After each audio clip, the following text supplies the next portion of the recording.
Hi, good morning, everyone. My name is Huynh, and thank you for joining me on my talk on Timbre's role in sound source identification. So I'm actually going to start with a sound example because this is a presentation on sound after all. So I would like for you to try to identify this sound. It's pretty short, so just listen carefully, and you can identify it in your head. All right, so I can't guarantee exactly which instrument you identified, but I can almost guarantee that it was one of these instruments, or more generally, a boat string. And the reason why you're able to do this so readily and so automatically, even without having to think about it or without the source being in your visual field, is because timbre drives the identification of mechanical properties such that you can trace the sound back to its excitation mechanism and its resonating structure.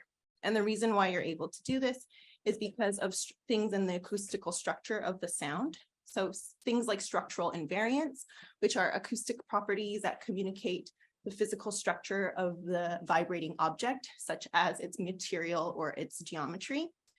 And there are also things called transformational invariants, which are acoustic properties that communicate what is happening to the vibrating object or the sound generating action. And together, these invariants and the detection of these invariants allow you to detect or identify the source. So and I can now tell you that the instrument I played was a cello, but if you didn't get that correctly, that's okay. You're actually probably not alone, because within instrument family confusions are much more common than between instrument family confusions, as seen in a review of previous identification studies by Giordano and McAdams. These researchers also looked at previous dissimilarity data, so ratings of pairs of sounds, a number of studies looking at that.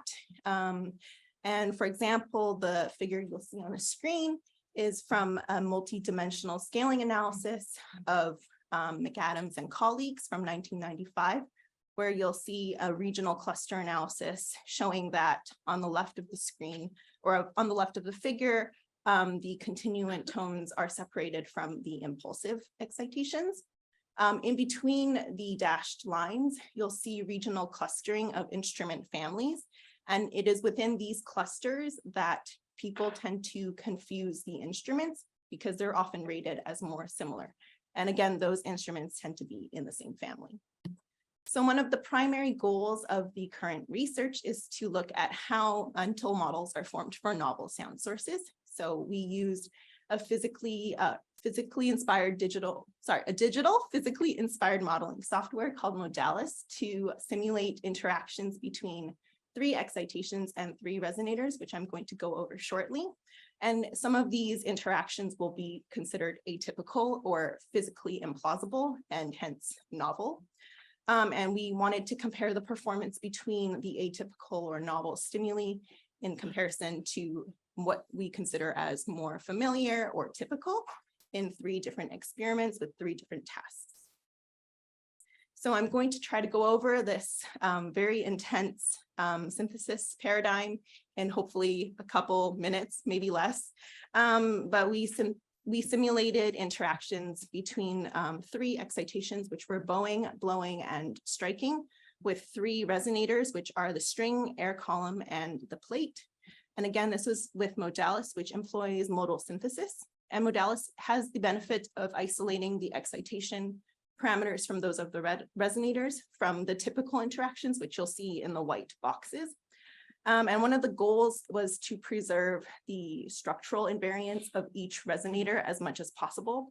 So for example, the string has its own parameters that obviously determine its stringness.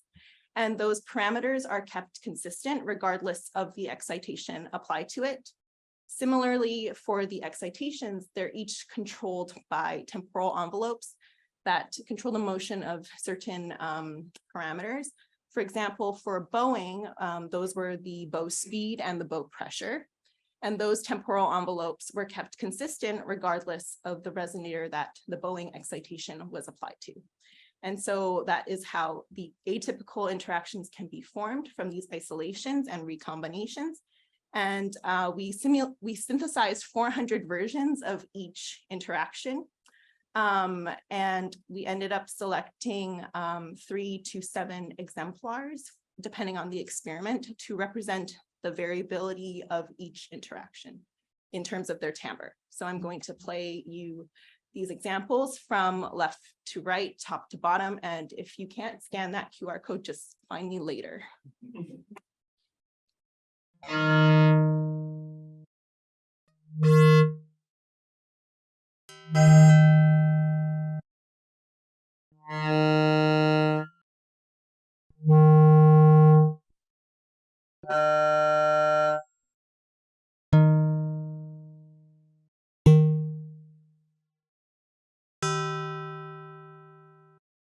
All right, so in the first experiment, we were interested in the perceptual representation of the 9 interactions, and also which acoustic correlates are describing more of the variance along each of the dimensions. So this experiment was conducted online. We had 3 exemplars of each interaction for a total of 27 stimuli presented in pairs. And participants had to rate each pair based on how dissimilar they thought the sounds were, from a scale of identical to very dissimilar. Because 27 stimuli generate way too many pairs, each participant only rated 1/4 of the pairs, so that every 4 participants rated the full set of pairs. And then using an algorithm called SMACOFF, we performed multi-dimensional scaling analyses on the dissimilarity ratings to generate this 3-dimensional timbre space. You'll notice there are 27 points. Each of them represent a sound. The proximity of the points on the 3-dimensional space represent their perceived similarity, such that the closer 2 sounds are on this space, the more similar they are often rated to be. So I'm going to navigate through the space a little bit for you guys to show you just about here. Along dimension 1, we have a separation of the struck sounds, so the darker colored sounds, from the bowed and the blown sounds. And I will keep moving to a point. Eventually I can stop it just about here. And this is dimension 2. It separates out the plates, which are the square points, from the other 2 resonators. And along dimension 3, the plates also span a considerable range, but they're separated based on their excitations. But more importantly and more interestingly, dimension 3 further isolates the strings from the plates. So we can see from this representation that the excitations and resonators can be differentiated, at least based on acoustic cues. And it doesn't really matter whether the interactions are typical or atypical, because it doesn't affect performance. And now we're looking at each of the acoustic correlates for each dimension. These are determined by computing the audio descriptors using the timbre toolbox, but I will more so describe them in terms of their perceptual qualities. So for dimension 1, we again saw a separation between struck sounds from the bowed and blown sounds. And dimension 1 was highly correlated with the temporal centroid, which has been known to distinguish between impulsive and continuous excitations. And then we have the dimension 2, which again separated the plates from the other 2 resonators. And the acoustic correlates of this dimension roughly describe the plates as being brighter, more tonal, having more variability in noisiness, having less tremolo, and sounding less nasal in comparison to the other 2 resonators. So that involves the isolation of the plates. And again, for dimension 3, I'm going to make this a little easier for your eyes. I've removed the square points for demonstration purposes. You'll see here that the air columns are nicely separated from the strings, and the acoustic correlates of dimension 3 roughly describe the air columns as having more variability in signal energy and noisiness, sounding more nasal, and having less prominent 2nd to 4th harmonics compared to the strings. So in the next experiment, we were interested in how these sounds would be categorized without the listeners knowing how the atypical interactions were produced. Also, we were interested in looking at how or if the dissimilarity perception that I just showed you would be able to predict categorization performance. So in this experiment, we split up the categorization task into 2 parts. The first, or one of the parts, involved categorization based on excitations, The other involved categorization based on resonators, and they were counterbalanced for each participant. So it involved the same stimuli as in the previous experiment, and listeners would listen to each sound individually and pick the category that produced it. And they weren't given any corrective feedback. So we were just interested in how these sounds were perceived without any information. And here's a set of graphs, and I hope it's not too cut off, but the horizontal axes are all the same. So this is the percent response of choosing each excitation and each resonator for each interaction. So to simplify things just a little bit, let's just look at the typical interactions first. So here we have the bowed string, the blown air column, the struck string, and the struck plate. You'll notice that for each of the typical interactions, the correct excitation and correct resonator was chosen most often. Not a very interesting finding, but what's more interesting is the atypical interactions. So for example, the bowed air column and the blown plate, listeners tend to choose blowing more than the other excitations. They also tend to choose the air column more than the other resonators. And here's just a reminder of what these sound like. So this is the bowed air column and the blown plate. So based on listeners' feedback, these tend to assimilate to the perception of a blown air column. And then we have the blown string, and this is what that sounds like again. Listeners choose bowing more than blowing, and they choose the string more than the air column, suggesting that the blown string assimilates to the perception of a bowed string. For the struck air column, I think this is a really interesting case. Here's what that sounds like again. So of course, listeners can identify that it is struck, but they're almost in denial that it is an air column. And they tend to resort to saying that it's either a struck string or a struck plate. And then we have another interesting case of the bowed plate. And listeners can identify that it is a plate, but they're undecided between bowing and striking. So given that these sounds separate based on their excitations and resonators from the dissimilarity data, however, these separations are not necessarily made explicit with the categorization task, we are curious whether the atypical interactions could be learned with supervised learning. So we had three separate tasks, one for excitation learning, resonator learning, and interaction learning. And this time we had 7 exemplars of each of the interactions. And there were 3 phases per learning task. So to briefly go over the phases, there was a familiarization phase. This allowed listeners to kind of play examples of each category and associate the category with its sound. What I'm showing on the screen is an example of the familiarization phase for excitation learning. Of course, for resonator learning, the categories are different and they're organized based on the resonators. For interaction learning, each sound was its own category. So then once familiar with these sounds and their categories, listeners could move on to the training phase. And this presented listeners with a series of blocks, and each block, there were 9 trials corresponding to 1 excitation resonator interaction. And listeners would hear a sound in each trial, and if they were correct, the response that they chose would flash in green, as you see on the top. And the bottom shows what would happen for an incorrect response. So they received corrective feedback such that the answer they chose would flash in red, while the correct answer would simultaneously flash in green. And listeners had to pass or obtain a score of 7 out of 9 correct for each block for 4 consecutive blocks within a maximum of 20 blocks in order to move on to this phase, which is the last phase.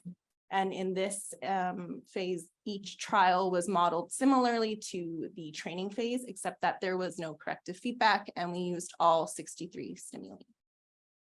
And so now I'm just showing you the performance during the testing phase. So this is without corrective feedback. 40 out of 41, 40 out of 46, and 41 out of 52 listeners passed the training phase when categorization was based on excitations, resonators, and interactions, respectively. So this is the percent correct of excitation identification or categorization. resonator categorization, and interaction categorization for each atypical interaction. I'm only showing the atypical interactions because we saw from the previous experiment that the typical interactions don't need to be learned because they can be categorized based on their excitations and resonators. And so here we have the bowed plates, and listeners are pretty good at identifying its source properties regardless of the task. For the blown string and the blown plate, listeners perform the worst overall. However, performance is still well above chance as indicated by the dashed lines. And then for the bowed air column and the struck air column, listeners are either better at excitation categorization or resonator categorization, but they were also quite good at interaction categorization. So in identifying the sound itself might be easier. So overall performance was again well above chance. So we conclude that listeners were able to learn these atypical interactions based on their source properties and interactions. So overall, we found that the perception of the 9 interactions depended on the task. In experiment 1, listeners were able to differentiate the excitations and resonators based on acoustical cues. Excitation and resonator differentiation corresponded to 1 and 2 dimensions respectively. In the categorization task of experiment 2, the atypical interactions became assimilated to the typical interactions. And it seems that for certain atypical interactions, it was easier to identify or detect the structural invariance, whereas for other atypical interactions, it was easier to detect the transformational invariance. But in experiment 3, with learning involving supervised learning, which involves corrective error, trial and error with corrective feedback. Sorry, I've been saying these words over and over again. And that allows listeners to detect the invariance, both structural and transformational, in the to reliably perform their categorization tasks. So this kind of indicates that mental models were formed for the atypical interactions. And together, these findings highlight the role of timbre in sound source identification, recognition, and differentiation. Thank you to these lovely people for their contributions to this project, both in data analysis, funding, and anything else. And these are the references, and I'm happy to take any questions.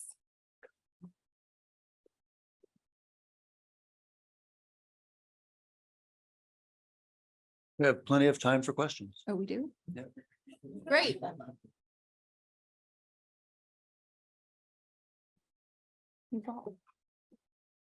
Since we have plenty of time, here's a strangely open-ended one. For the learning task, I mean, this is just like a, I don't know, just a thought. What if you withheld one category and saw if people could sort of give them corrective feedback on everything but a certain category and reserved that for the testing phase? Or did you already do that maybe? Can you please explain what you mean? For example, never play them a struck air column and then see if they get it when you kind of. Yeah. So in sorts of categorization or learning tasks that involve like training and testing phases, what they've shown is that presenting listeners with the generalizability of each category that they need to learn is more effective during the training phase and also during the testing phase as well. So I would expect listeners to not be able to generalize those categories just based on the task itself.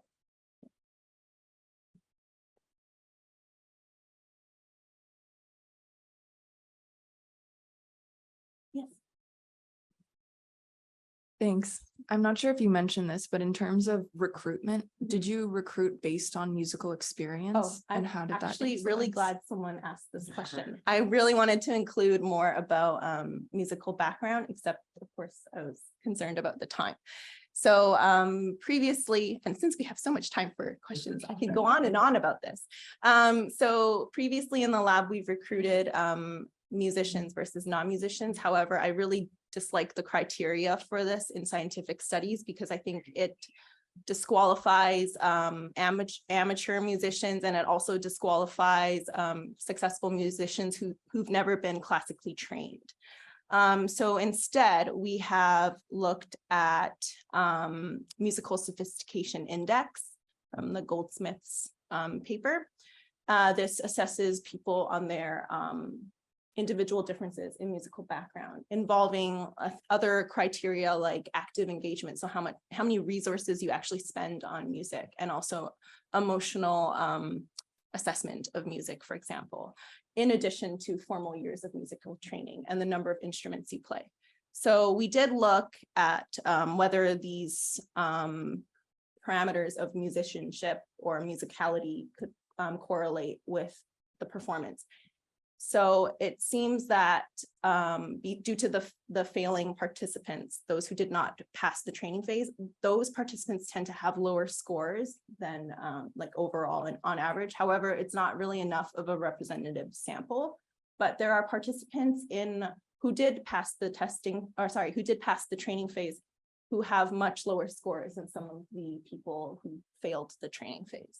So I think that musicality or musical background can predict failing performance, but it doesn't necessarily predict successful learning in terms of the testing performance. Hello, Zach. Thank you, Erica. Thank you. I'm wondering if you could help us think through and imagine the implications of your study for composition and for listeners more generally. Yeah. Like, how do you see what you've learned affecting how I might go about listening and composition? Yeah, that's a really interesting question. I mean, obviously my sounds are very controlled in terms of their synthesis, but I do think that in terms of composition, it kind of allows the composers to play with sound and however they choose to. And I think it's a great way to show how listeners actually do respond in some way to these manipulations, whether or not they're actually aware of it. So I think that's hopefully something along the lines of what composers are interested in. I think it might depend on if you're doing source bonding listening rather than just sound quality listening. Yeah. I think there was a question in the chat. No? Okay.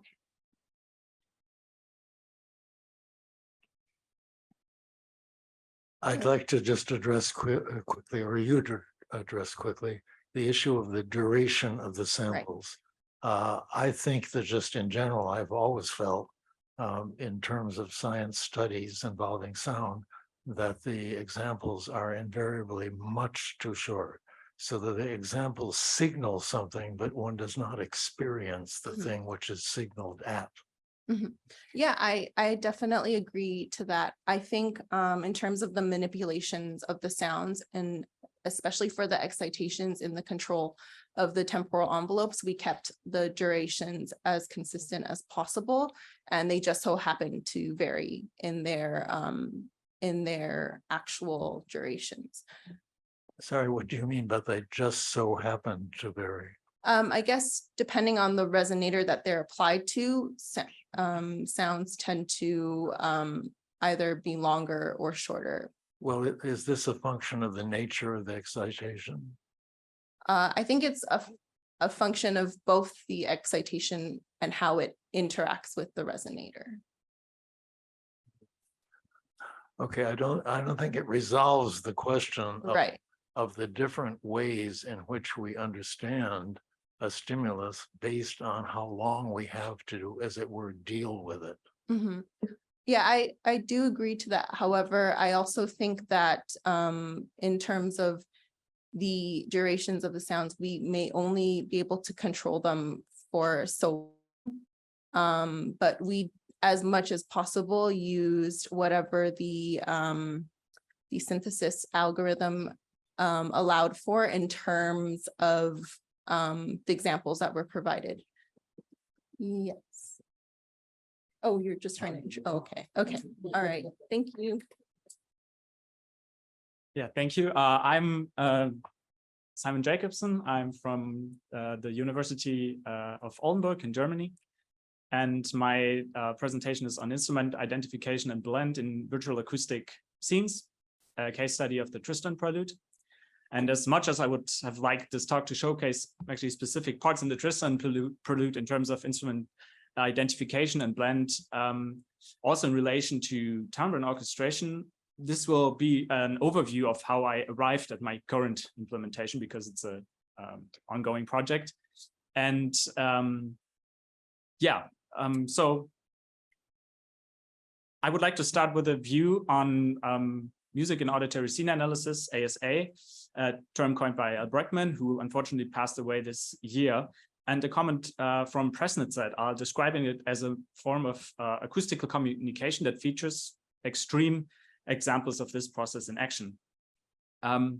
Furthermore, it's not only the mere analysis of extremely complex auditory scenes with dozens of intermixed acoustical sources, but of course also the joyful experience and emotional impact on the listener that makes music so incredibly interesting.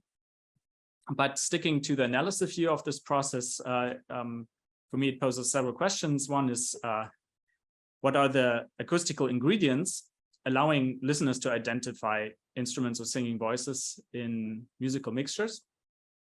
And also whether listening with 2 ears is critical for this perception of the scene.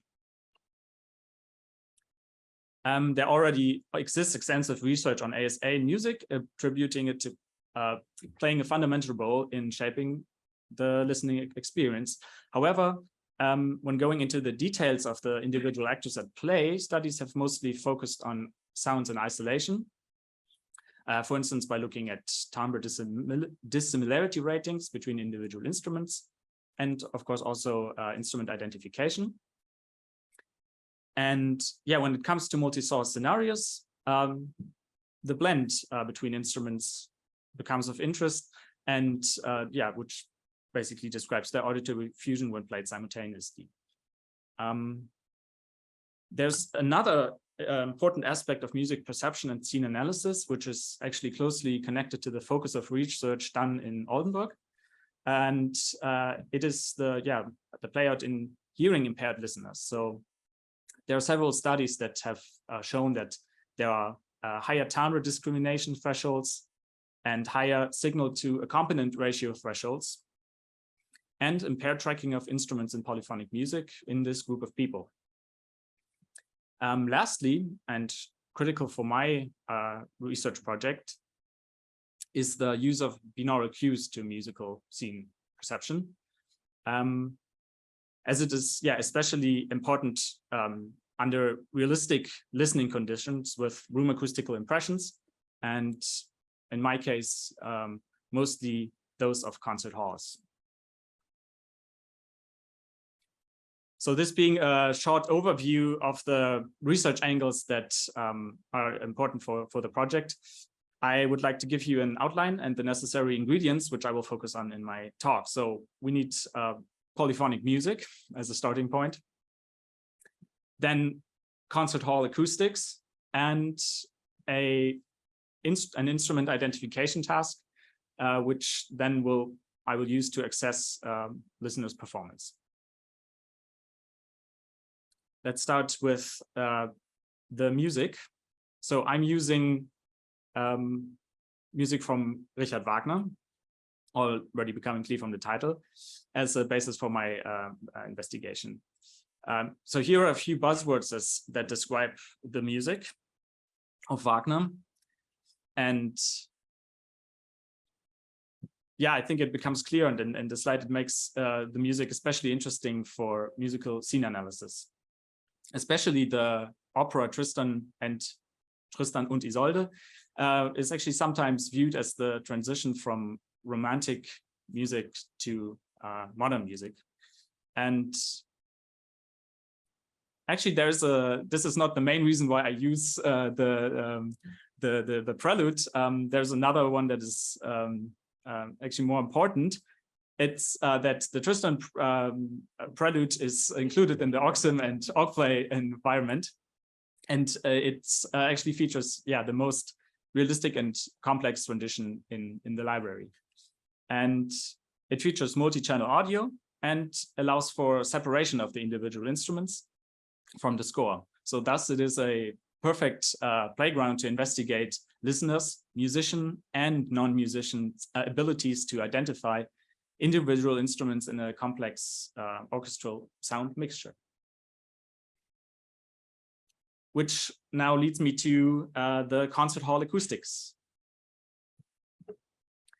To create a realistic acoustic condition, we need a virtual acoustic scene. And the objective is to allow for oralization of a large number of sound sources in a so-called virtual acoustic environment. And in short, we need a tool that creates paths for the direct sounds and the early reflections based on the geometrical configuration of the room, as well as a simulation of the late reverberation in a diffuse sound field. And I'm using the software I'm currently using is Tasca, which is also made in was developed in Oldenburg, which can render these acoustic scenes with concert hall acoustics. In my setup, the scene is then played back through an array of 16 loudspeakers, which ideally should be placed in an anechoic room. And in that sense, the VAE tool should create the illusion of sitting in a large concert hall.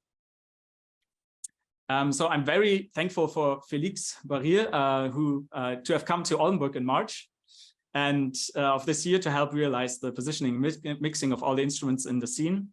And yeah, I have to say it was a pleasure working with you after I visited Montreal last year. It's hard to describe the taskbar, but behind your screen.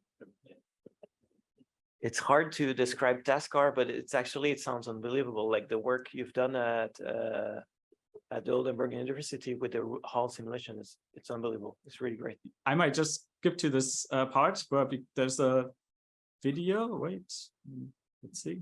Of course, you have to be there to actually experience it.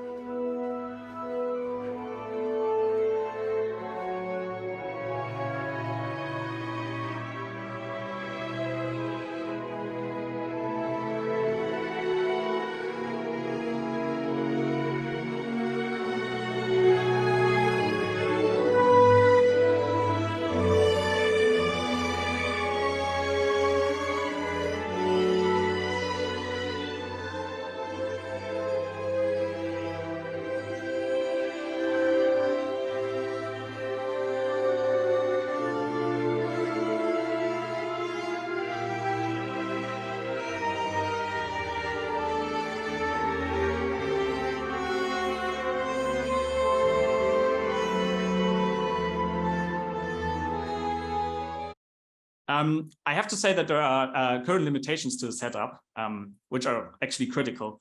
First, the instruments' sounds are not completely dry because they're a mix of different miking techniques. So there's reflections on top of reflections. Furthermore, there's no sound directivity for the instruments, which are instrument dependent, frequency and level dependent. So this is something in the later stages of the project to actually go into details of the early reflections is critical to solve this. The strings are not represented as individual sound sources because, of course, they're tutti instruments compared to the soloist instruments of the woodwinds and brass instruments. So it's a bit of a hack to get them right now in the scene. I'm quickly go back to this slide where you can see that the woodwinds and the brass instruments are actually neatly placed on the stage. It's a bit small, but here the strings, there's basically a stereo image in this concert hall, which of course you would not have in the real world. Yeah, which now leads me to the identification task. So, oh yeah, there it is, identification task. My idea is to have a melodic cue followed by a target instrument playing the exact cue within a sound mixture. And the objective is then to determine what instrument played the cued melody. So the cue is played using pure tones right now, and the task is carried out within a closed set of instruments. So there's in total 8 instruments, and you can have to choose among them. I want to play you some examples of what this might sound like.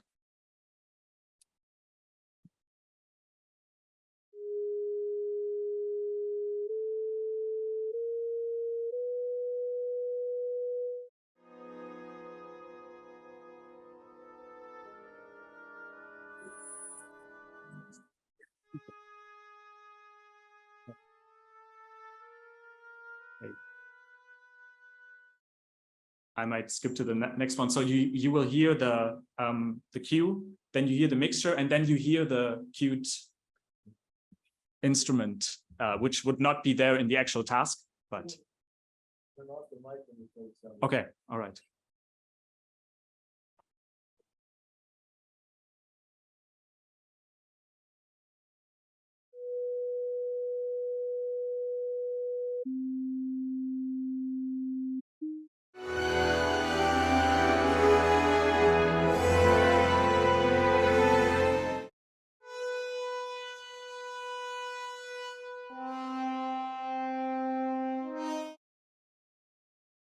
So these two have been examples of single instruments playing the sound. The last one was, I guess, more difficult than the first one. I might play one more where it's more than one instrument playing the cue.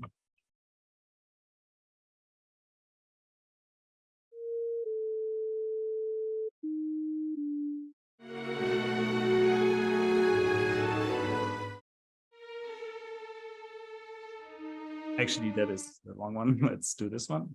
Sorry.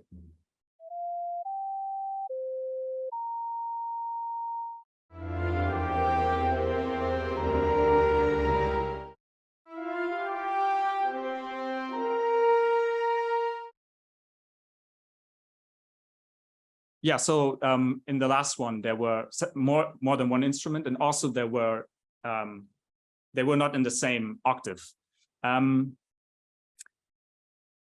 So for the tracking, I ideally have a file where I can select the individual measures, including half measures, and I have the target instruments and also mixture instruments. And right now I'm using the pitch function in MATLAB using log harmonic summation, and you can see here early on visualization of how this might look like. There are some artifacts that are created. For instance, you can see that it does not really work when there is divisi in the strings. So this is the violas here. So overall, the tracking approach presents an automated process with the option for stimulus selection at random. So this talk would not be complete without showing you some results. Although I do advise that the next slide to take the next slides with caution, because this is currently the pilot experiment and was only tested on a very few people because of time reasons.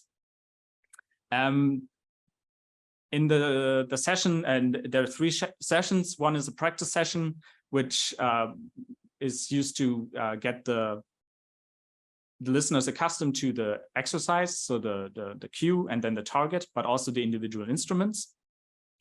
And then there are 2 sessions, one where the cue is represented by only a single instrument, and a second test session including multiple instruments for the cue.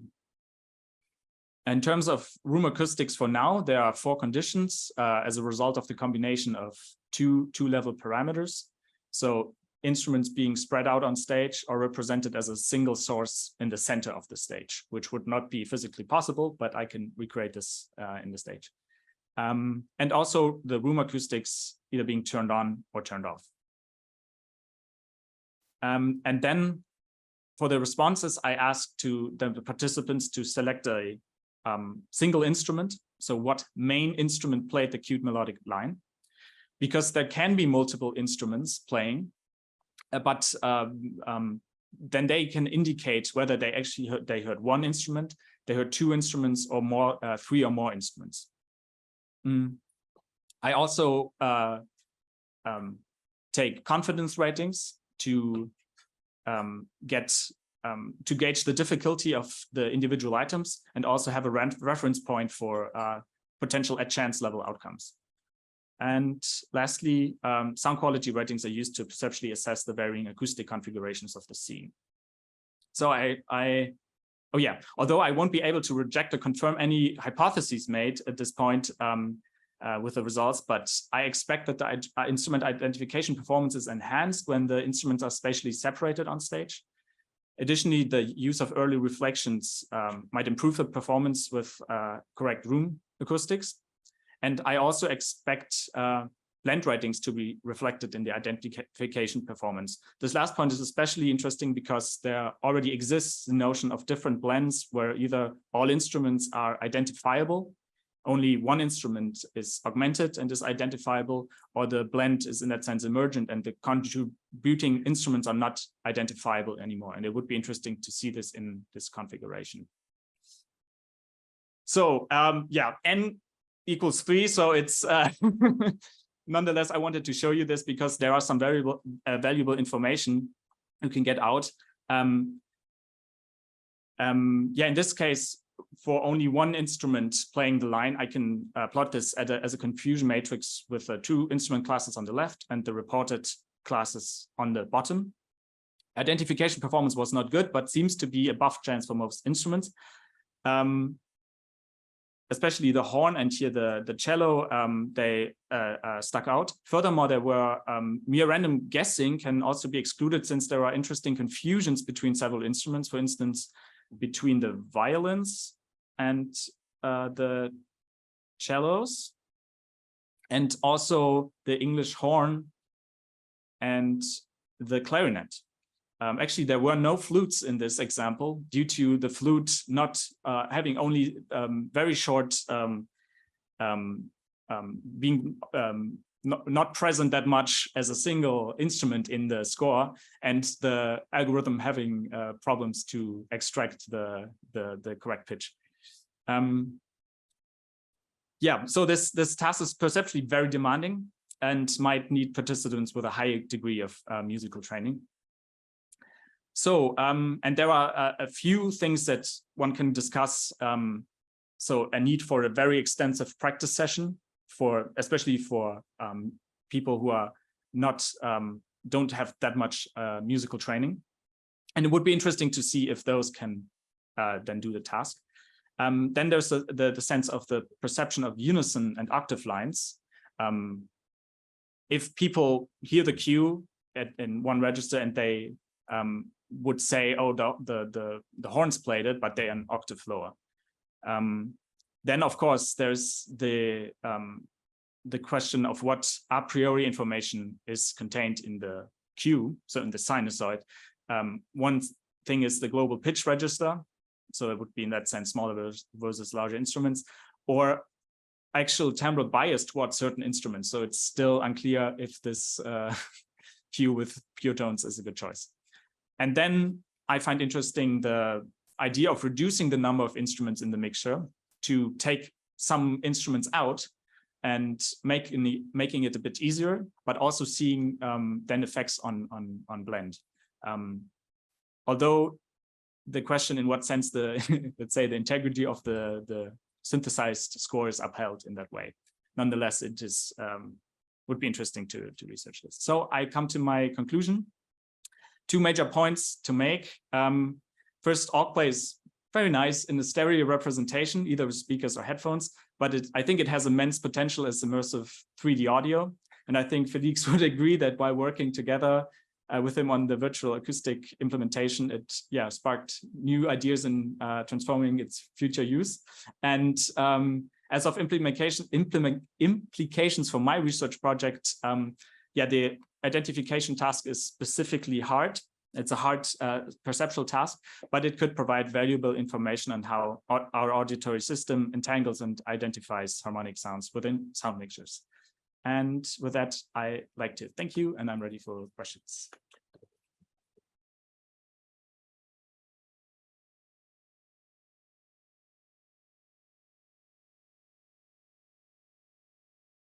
Hi. My question is about the perceptual difficulty of this task. And how does this not become like an oral skills task, like testing how well trained people are at picking out certain lines of the audio compared to the room acoustics? Yeah, right now it definitely seems like to be more also involving a task of hearing out a melody. But yeah, and this is something that is interesting to look into, because another idea would be just to present the snippet and then ask, okay, what instrument did you hear? And I guess some of the lines that I played now, or the cues that I played, they would not hear the instrument. But I have the feeling if they would listen for the cue and they hear it, there's still there might be the possibility that they actually hear out the instrument. So it's basically, I try to make them focus on a specific point in the, let's say, spectrogram in that sense. So yeah, it's a good point to make, whether this is the ideal way to do it. Yeah. Sorry, I did not see. Oh. Yeah. Yaku, Chidi, can you ask your question? Hi. Thank you so much for that presentation. I'm actually a little bit curious in terms of, I don't know, I missed some part of this presentation, but I'm curious in terms of the speaker arrangement in the room. I think that's the point where I came in. I'm curious in terms of, were all the speakers of the same setting, or do you have kind of some nuances in terms of the sound direction from each of the speakers, the volume, and maybe other kinds of characteristics that were kind of mixed together to get the overall idea of the mix? That's one. Then the second one is in terms of musical training, the listeners, I'm kind of curious in terms of, can we have a set of listeners who are not actually trained? They're actually highly trained, but not in classical music, in other forms of musical practice. And how does their listening to this music, how does their interpretation or understanding of the mix actually influence the way you as a researcher actually approaches the research? Thank you. So I think I will answer the second one with what I already said to the identification task. And for your first question, the current assimilation, the configuration in the room is that they are to the front. There's a total of, I believe, 7 speakers, and they're in a square layout to don't make the room too small if they would be in a circle. And the volume, all of there's in the software itself, it takes care of each of the speakers to have the correct setting, so that ideally in the center of the room you have the impression of sitting at the point where you put the listener in the virtual environment. Time for one more question. Maybe just a short comment. Thank you. Very, very interesting work. Are you aware of the work of Linglan? He is also an actor student, and at the end of his PhD, who did exactly the work on the blending effect on the instruments, including directivity and rune effect? I believe not. Okay, so maybe you can change that. Yeah. And there's a composition. It is the Discanto 2 composition that was especially made to provoke blending effects. Mm-hmm. Maybe this is interesting. It's for string course, or yeah. for other instruments. If you want, we can contact. Yeah. Thanks. Hi, everyone. My research is entitled Choreographing Orchestration, a novel method for analyzing orchestration through ballet. My guiding question is, how does the interaction of choreography with orchestration emphasize the climactic moments in ballet scenes?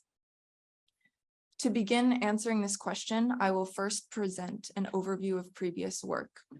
I will share background information about Ravel's Daphnis et Chloé, as its Lever du Jour scene is the case study through which I present my analytical method.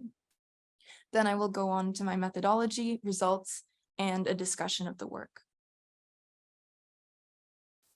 Kit Soden explored orchestration change through how composers use combinations of instruments and musical lines to shape musical transitions.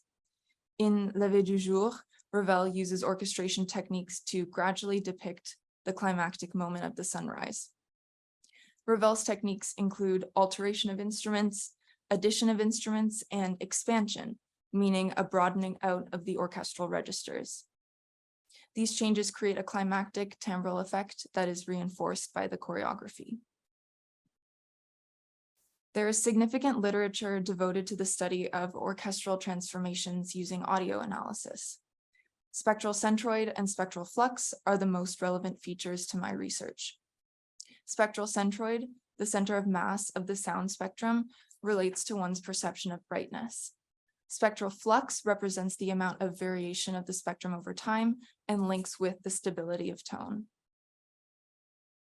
Kara U. Lehman developed a method of choreomusical analysis to capture certain details of the choreography so it can be analyzed alongside the music, and Tuizrar, Garay, and Thompson studied the relationship between bodily expansion and brightness in musical depictions of sunrises and sunsets. Lehman's choreomusical staff has 3 lines. The lines represent positions of the feet, top to bottom, from highest, on point, to lowest, a demi-plie. Jumps, lifts, and low bends exist above and below the 3 lines, creating a system of notation to specify the vertical height of the weight-bearing leg, or the standing leg. Tuizrar, Garay, and Thompson described an expansion metric being the sum of all distances to the centroid, marked here in green. In a study with participants who were asked to move around while listening to Lever du Jour, they identified that the averages of individuals' movements measured through expandedness were closely aligned with audio features such as zero cross and spectral centroid. Thus, there's an experimental precedent that individuals, both trained dancers and untrained individuals, move in specific ways near and at the musical climaxes of the scene, different from elsewhere. I investigate a similar question, though with examples of choreographed dance rather than improvised ones. This work is the perfect case study because orchestration is a primary parameter in the music, and the score continues to interest choreographers and ballet companies today. Daphnis et Chloé was composed by Maurice Ravel and was completed in 1912. The work was subtitled Symphonie chorégraphique by Ravel and is his longest composition at just under an hour in length. It was commissioned by Sergei Diaghilev in 1909 for Les Ballets Russes and premiered in 1912 at the Théâtre Châtelet in Paris. Daphnis et Chloé was first choreographed by Michel Fokine, shown at the right of the screen. Fokine's choreography depicts the pastoral love story between Daphnis, a goat herd, and Chloé, a shepherdess, by Greek writer Longus, written around the 2nd century AD. Unlike many ballets from the early 20th century and before, Fokine's choreography of Daphnis et Chloé did not survive. Photographs of productions from the 1910s remain, such as this one here, but the details of the choreography are not known. The orchestra for this work is large, with 3 to 4 instruments per section, in the woodwinds and brass, divisi strings, and a 4-part choir. At musical climaxes, this gave Ravel the flexibility to make large sonic changes. The instrumentation used in Lever du Jour specifically is nearly the full complement of instruments, including choir, permitting dramatic instrumental changes at climactic moments. Many choreographers have created new versions of the ballet. Sir Frederick Ashton's 1951 version for the Royal Ballet is widely accepted as the definitive version today. Ashton respected Fokine's conception through attention to scenario and score. The choreographic language in Jean-Christophe Maillot's 2010 version for Les Ballets de Monte Carlo leans toward contemporary dance rather than ballet, and in the scene, the dancers wear soft shoes instead of point shoes. This is the only version of the three that I'm studying that uses Ravel's Daphnis et Chloé first and second suites as the score rather than the full ballet. Most recently, Benjamin Millepier's 2014 version for the Paris Opera Ballet combines traditional ballet choreography and minimalist costuming with abstract art scenery. Despite the differences between these three productions, there are many visual similarities as shown in the pictures here. Each choreographer also chose to create a pas de deux, or double pas de deux in the case of Maillot with 4 dancers for this scene. I use 3 analytical approaches. First, score-based analysis for the introduction and elimination of instruments. Second, audio analysis for sound intensity and timbral descriptors. And third, choreographic analysis through performance videos for transcribing and qualitatively analyzing choreographies. Score-based and audio-based analysis address the musical content of how Ravel's orchestration emphasized the key thematic moments of the scene, whereas choreographic analysis addresses how the 3 choreographies emphasize the key thematic moments of Lever de Jour in different ways. To track instrumentation, I created a tally as shown here, with the rows consisting of every individual instrumental part. The time base is 1 beat in this representation since instrumentation changes from beat to beat. Here's a closer look at the previous slide. If a part was playing during a beat, I put the number 1 in the cell and otherwise left it empty. In cases where a part began or ended in the middle of a beat, I wrote a 1 if the part played during the beat at all. I colored the cells that had 1s in them. I analyzed the audio from the Paris Opera's 2014 filmed production. Using Sonic Visualizer, I graphed Spectral Centroid using VAMP SDK example plugins and Spectral Flux using BBC VAMP plugins. Centroid is shown in green and Flux is shown in orange. I plotted vertical height of the weight-bearing or working leg for the 2 dancers in the Paris Opera scene with measure numbers on the x-axis and vertical height of the working leg on the y-axis. I chose to adopt Lehmann's emphasis on the weight-bearing leg in prioritizing the vertical heights. I represent each dancer's vertical height using a set of numbers shown at right, corresponding to Lehmann's staff system that we saw earlier. I use Tuisra's formal scheme for the scene in my analysis, and specifically the 4 climactic moments marked with the circled numbers at left. This graph shows instrumental part counts across measure numbers, and the 4 climaxes are marked with vertical black lines. Ravel increases the number of instruments at each climax, with the 4th having the greatest number of individual instrumental parts at a count of 48. With audio features, we see a similar profile.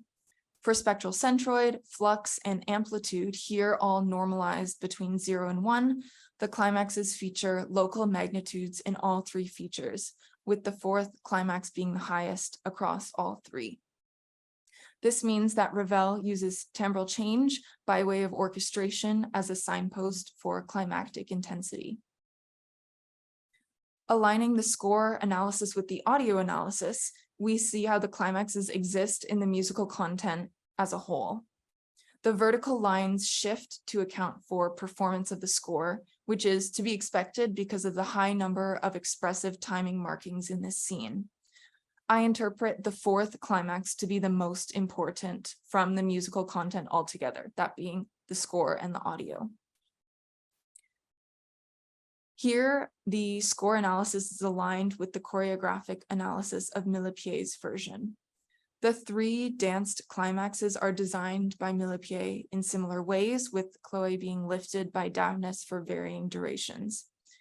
Interestingly, unlike my interpretation of the score and audio analysis, I interpret the choreographic depiction as making the penultimate or the 3rd climax to be the most important because the duration of the lift is the longest, the choreography is slower, and there are greater expansions of the body.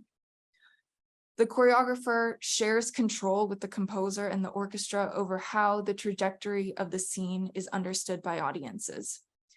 Even if the score and the audio emphasize the final climax most, the visual elements of the dance may alter the overall work to experience the penultimate climax as more important. Let's watch an excerpt from this scene from just before climax 3 to after climax 4, danced by Aurélie Dupont and Hervé Moreau from the 2014 production. I'll raise my hand with fingers to indicate the moments of climax.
These greater expansions of the body to visually depict climaxes are not unique to Millipier's choreography. In Ashton and Maillot's work, we observe the same trend through different axes. So far, my quantitative analysis of the choreography captures the vertical dimension of movement of high versus low, though future work will quantitatively capture other dimensions of expandedness, such as expandedness of limbs, spatial position on stage, meaning how far or close the dancers are to each other, or speed of movement, fast versus slow and moving versus still. Ashton uses a difference in vertical space as well, specifically as a signifier of the third climax, especially because of change in speed of movement, transitioning from fast to slow. Ashton highlights the fourth climax the most out of any in this choreography. Here's the Royal Ballet at climaxes 3 to 4 with Alina Kojokaro and Federico Bonelli dancing.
Mayo uses speed of movement at the third climax too, from stillness on stage in a large pose across the dancers to moving in circles quickly around the stage. This is climax 3, danced by Anhara Ballesteros, Heroin Verbugen, Bernice Computers, and Gaetan Morlotti.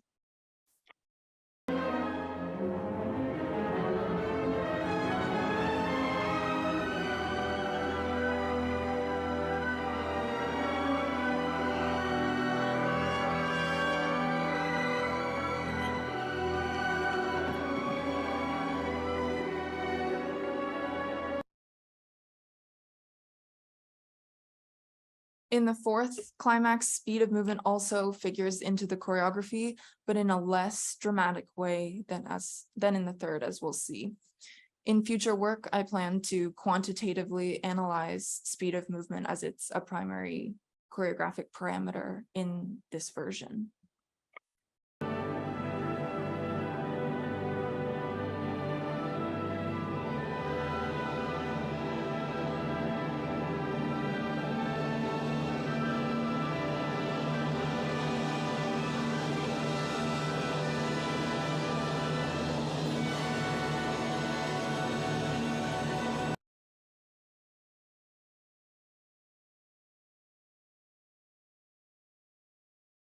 How are the climaxes emphasized in each choreography in terms of the axes of expansion? Let's review the choreographies. First, in Millipier's version, vertical position and expandedness of limbs indicate climactic moments. Ashton uses vertical position as well as speed of movement, while Mayo's choreography features speed of movement and spatial position on stage as markers of climax. In each version, the choreographer uses choreographic signposts to visually identify the climactic moments, just as Ravel used orchestration techniques to orally signify formal importance. Choreographers beyond the score and performances have the ability to influence the entire artwork and can visually prioritize a climax over that emphasized by the musical content, as Millipier and Mayo do here, choosing the third climax instead. In sum, with this approach, we see that the score functions as the original source of the 4 moments analyzed as climaxes. The score analysis reveals how the climaxes work orchestrationally. The audio analysis looks at how timbre and orchestration information at the climaxes is conveyed through performance, and the choreographic analysis investigates how choreographers use varied axes of movement to visually design climaxes. With this specific case study, Lever du Jour features orchestration as a primary parameter. In this scene, changes in orchestration create a climactic timbral effect reinforced by the choreography. Ballet choreography may emphasize or contradict the strength of climaxes as established through the musical content. With this method and case study together, I aim to begin a conversation about applying quantitative analytical methods to choreography as a visual representation of orchestration. Thanks for listening, and I look forward to your questions and comments.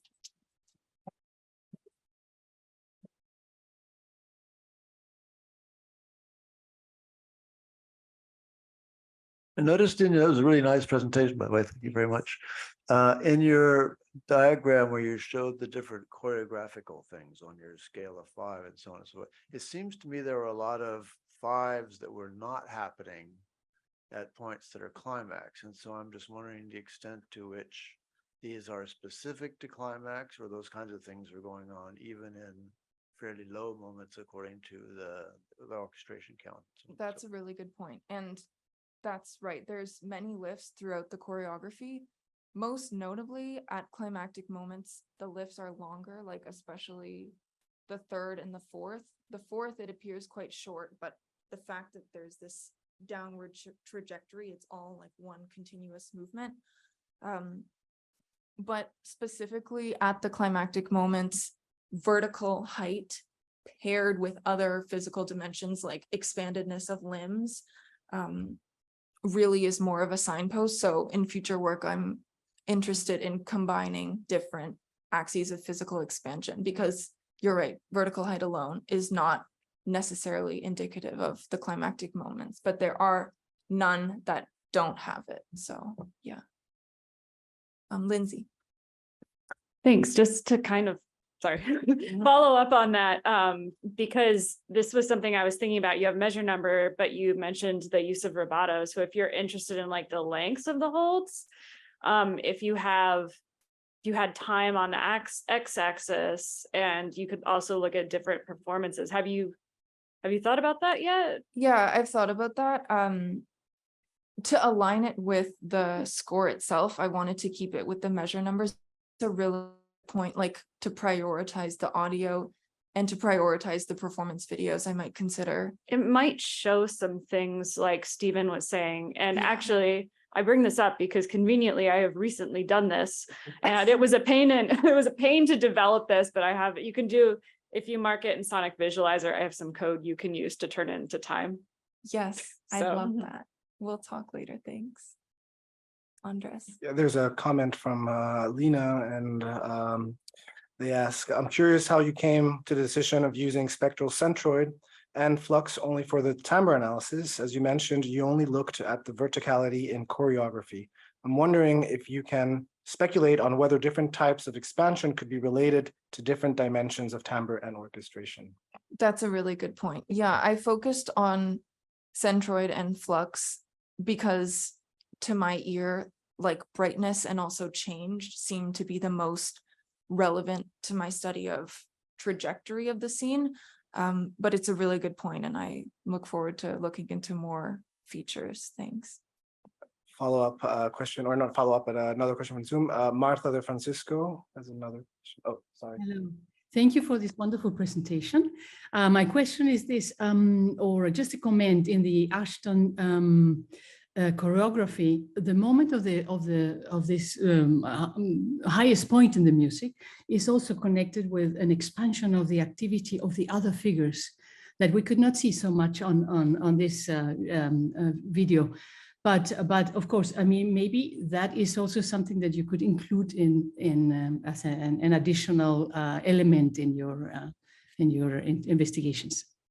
Absolutely, that's totally spot on. And for future work, I'm really interested in not only location of dancers on the stage, but number of performing forces, because like we have some pas de deux that I've shown where 2 dancers or 4 dancers are doing primary choreography, but in the Ashton we have these core dancers kind of flanking the moment of climactic intensity, and it adds to the sonic and visual importance. So yeah, I look forward to that in the future.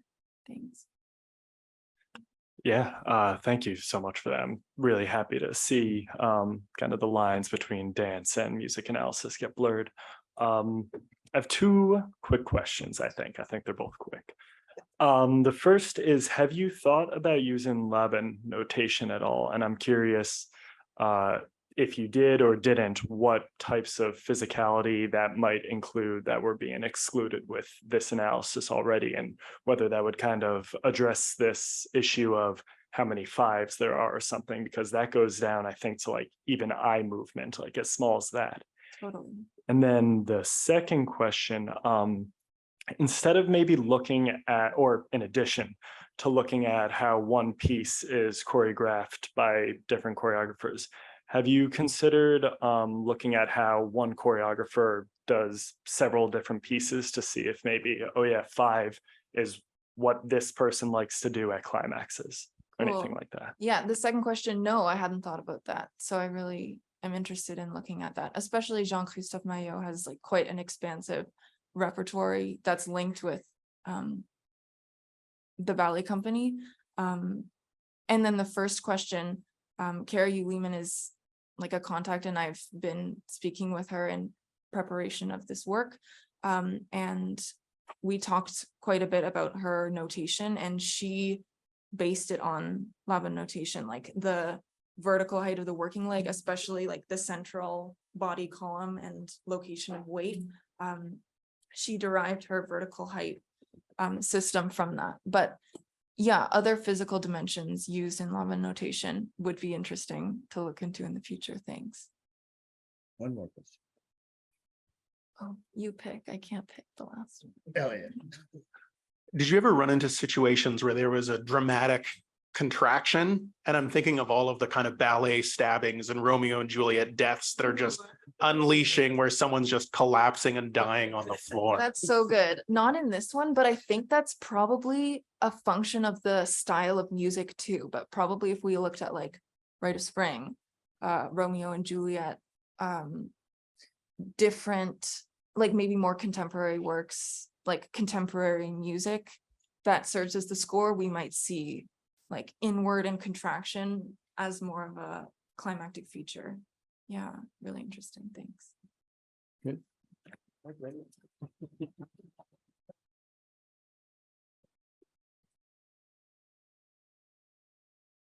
Time for something totally different. In present-day northwestern Zambia, eastern Angola, and southwestern DRC, there exists a relatively homogeneous cultural grouping consisting of the Luvale, Chokwe, Luchazi, Mbunda, and other smaller related tribes. These ethno-linguistic groups share lineage from the Luanda chieftainship, as well as various cultural practices. Among these shared practices is the performance of Makishi, ancestral spirit masquerade or spirit manifestation. There are dozens of Makishi who are differentiated by their personality, action, and to a lesser extent, appearance. As Akeni Uba and Gerard Kubik have found, many Makishi speak, sing, or make noise, and proper vocal timbre is vital to this performance. Although performer agency allows for slight variation, Makishi embodying the same ancestor are still required to adhere to a specific timbral archetype. These archetypes are so easily recognizable by enculturated audiences that a listener can identify an approaching Likishi before he is even visible. As a 1965 account of Kubik's evinces, this has seemingly been the case for decades. Quote, "There appeared a Chilea mask in the village, recognizable from afar by its characteristic voice quality," end quote. In an interview, Kabanda Chaila, co-leader of the Likumbili Amize Chiboya culture group, an important research collaborator, provided a more detailed version of this sentiment. I read the English translation. Quote, "We can hear if Mupala is coming because we will hear the sound. Then if Chikuza is coming, we will hear Chikuza's screaming, which differs from Kalelwa's. Kalelwa has a different scream. Because those who scream are maybe 3 or 4. They have their own respective ways that they do scream. They go differently. So they will hear that he is coming here. You will hear even if you are far away," end quote. The timbres of these ancestors' voices are both instantly identifiable as well as unique enough to act as a means of differentiation. One reason enculturated audience members can identify Makishi by voice is because the ancestors' timbres have changed relatively little over the years. Listen to the timbral consistency between the same Likishi, Chilea, recorded 54 years apart by different tribes in different countries. Note that while the physical appearance of Chilea differs in these two examples, the timbre remains the same.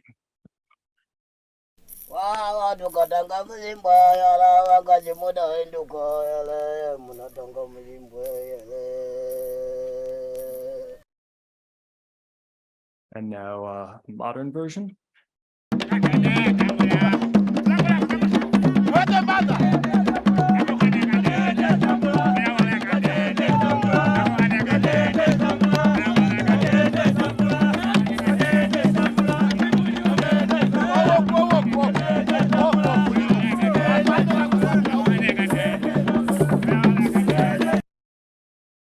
Let us do the same with Kalelwa. Again, 54 years apart, different tribes, different countries. First, the older version.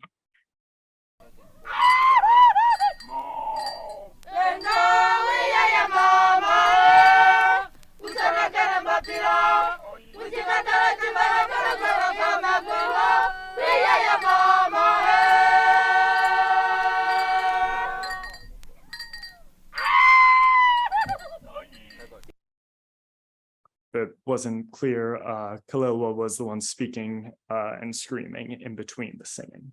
And here's a modern example.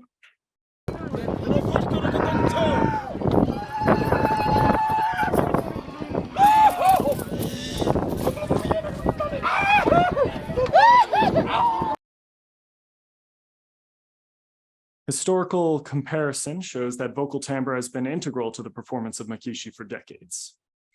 Since timbre is a perceptual construct that is subjectively experienced, it is difficult to measure the acoustic stimuli that help create this important sonic quality. This reality makes the words we use to describe timbre vital to both performance and reception. These descriptors also reveal emic ways of conceptualizing this complex parameter, while simultaneously evincing listener attention to timbre. And so, in this presentation, I will analyze the timbre of Makishi voices by investigating the ways in which they are described. Both my ethnographic methodology and focus on descriptors inherently present a listener-centered approach to timbre. In this way, I follow Nina Eidsheimer's lead by extending my analysis of vocal timbre beyond the vocalizer to include the listener. This ensures that audience reception is considered a valuable component of Masquerade theater, for it is at the sites of both the listener and vocalizer that we can track the vitality of vocal timbre to Makishi performance. Fels, Feld, and Wallmark each highlight the idiosyncratic and localized nature of in-group timbre descriptors. Interviews conducted in Zambia demonstrate that there is a similarly localized insider vocabulary used to describe Makishi vocal timbres.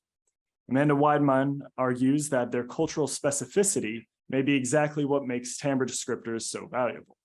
Quote, perhaps because words used to describe timbre, such as warm, bright, open, husky, gruff, creaky, are seemingly subjective and culturally variable, they're also an extremely socially meaningful aspect of vocal sound and performance, end quote. The ability to describe timbre in a way that is understood by a group of people demonstrates both manners of listening and speaking that align with a specific culture. Thus, in addition to providing a means of discussing timbre, descriptors demonstrate encultured knowledge. So how do encultured Luvale audiences describe the timbre of Makishi voices? Let's go back to Chilea, the first spirit we listened to earlier. Loti Sapato, a well-respected drummer and dancer, described Chilea's voice in an interview. Lizulieni liapwa liakupalata, or his voice is stuck. William Vunda, leader of the Chota dance group, described Chilea's voice as Lizulialipi, a bad voice. Gavanda Chaila invoked both the Luvale and English words for to be rough or hoarse, kunjonjoma. Other knowledgeable collaborators described his voice as similar to the voices of other Makishi, such as Sakashibi. Each of these examples uses a different description technique. Liakupalata, or stuck, is a descriptor based on action. When we consider the Luvale equivalents of this Mbunda word, kulamata or kakachila, which are verbs meaning literally to adhere something, this classification of this descriptor as an action is reinforced. The alipi, or bad, can be considered a simple evaluation of the timbre, as in it is not a good sound. If we translate kunjonjoma as to be rough, it describes timbre through tactile cross-modal correspondence. The comparison to other Makishi describes timbre through association. While these descriptors are fascinating objects of inquiry in their own right, they also provide evidence that timbre is discussed in similar ways across cultures. Based on his fieldwork in the Southwestern United States, Feld outlined 5 common discursive strategies to talk about timbre in recording sessions. These are spoken or sung vocables that iconically mimic sound, such as zzz or tss, tss, lexical onomatopoetic metaphors like click, buzz, or hiss, what he terms a pure metaphor, such as wet, dry, deep, bright, or round, association involving the citing of other musicians, recordings, sound technologies, time periods, etc., such as like that Tony Williams type stuff or early 70s type sound, and evaluation, like I don't like his sound. We can map several of Chilea's descriptors into this classification scheme. Kunjonjoma, as rough, is a pure metaphor. Citation of Sakashivi is an association, and Lizulialipi is an evaluation. In his 2019 corpus analysis of orchestration treatises published between 1844 and 2009, Zachary Wallmark divided 879 timbre descriptors into 7 categories. These were affect, matter, cross-modal correspondence, or CMC, mimesis, action, acoustics, and automatopoeia. This table features the treatise's 10 most common examples per category. Although some of Feld's strategies fit neatly into Wallmark's categorization, such as onomatopoetic metaphors or valuation, which Wallmark explicitly includes in affect, others, like association, avoid clean inclusion. Depending on the descriptor, Feld's technique of pure metaphor can fall into various categories such as affect, matter, and cross-modal correspondence.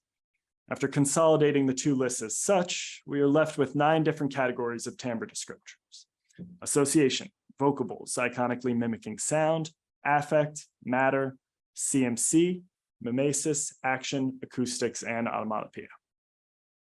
So how can we organize the Luvale timbre descriptors for Kalelwa, the second Makishi we previously heard?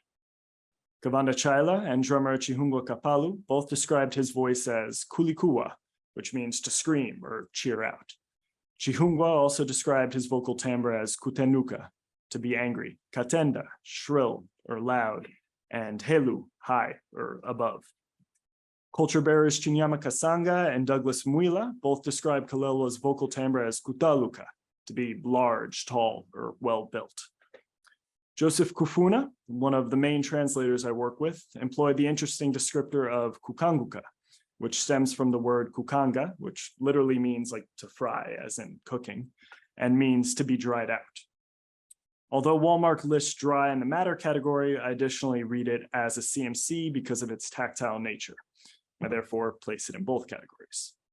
It is worth noting that high-pitched drums that cut through the ensemble or have spent too much time in the sun or by fire are similarly described as kukanguka. William Wunda described Kalelwa's voice as both kusweka and its English translation of to be hidden. One reading of this descriptor refers not to Kalelwa's scream, but to his rare speech. Here, kusweka means hidden from listeners, as in quiet. Kavanda Chaila told me that, quote, he has a hidden voice, which you cannot even hear it, end quote. This reading cleanly falls into the acoustics category. But the hidden nature of Kalelwa's voice can also reference the fact that the timbre is so different from that of a human voice that it hides the identity of the performer. William Wunda explains, quote, all those Makishi that you know who does kuhunga, a type of dance, they've got a hidden voice, Lizuliakusweka. It's a hidden voice, of which you, as an individual, can't identify that thing which is there, or that person that is there. So that's why they normally speak with that hidden voice, so that they can't identify to say, that is Jason, or that is William in that mask. No, that's why we have got that hidden voice, end quote. At present, I am still unsure of the category that best encapsulates that reading of Kusweka. Drummers Shilemu Kashitu Kamusenge, Chinyama Kasanga, Kapalu Lizambo, Kasanga Nsamba, and Kavana Chaila and Lodi Sapatu all described Kalelwa's vocal timbre through association to other Makishi. This is especially noteworthy because all these Makishi originate from the Chokwe tribe. Thus, in culture, Luvale perceived Chokwe Makishi as possessing similar vocal timbres. Our analysis of descriptors shows how one group of people hear the voices of another tribe's ancestors. Furthermore, all these Chokwe Makishi are instructors to boy initiates, Tundanji, wear long grass skirts, known as jizombo, are aggressive and unfriendly, and dance kuhunga. From our analysis, we can now say that these Makishi have similar vocal timbres, social roles, appearances, personalities, and performances. Anthropologist Isabel Pannoni noted that Makishi who dress similarly perform the same dances. Our analysis of timbre descriptors now allows us to add a sonic dimension to this correlation.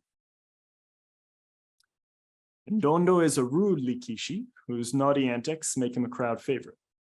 In interviews, collaborators described his vocal timbre with incredible consistency. Kalizu Kakandende, a small voice, was the most common descriptor. We can place this in the matter category. Many other collaborators described his vocal timbre as nasal, either by Nge Mumazulu, as if in the nose, or Mahanjikila Mumazulu, he will speak in the nose.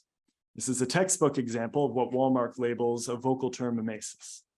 As music theorist Kate Heidman demonstrates in her study of Aretha Franklin, these types of timbre descriptors grounded in the imagined or perceived experience, feeling, or imitation are common in conceptualizations of vocal performance. William Wunde presents us with another example of this with his description of Mupala's voice. The tongue is tied up. Lodi Sapato similarly invoked experienced and imagined feelings. Nge uzu mutu nahonu, like that person who lacks strength. Wazee chikuma, you're very tired. Nge wambate chise chachilemu, like you're carrying that heavy thing. Kavanda Chaila stated in English that he swallows that voice. Mupala is an important Likishi who only appears during certain ceremonies and festivals. Though he does not speak words, he does have a characteristic sound with defining timbral quality. Most collaborators use some variation of the word mukemo, groan or grunt, or kulikema, to groan or grunt within oneself. Others utilize vocables that iconically mimic sound. Let's listen to a few of these. First, we'll hear 2 examples from Kashitu Chilemu Kamusenge, and 2 from Kavanda Chaila, then 1 from Lodi Sapato. And a heads up, these happen quickly.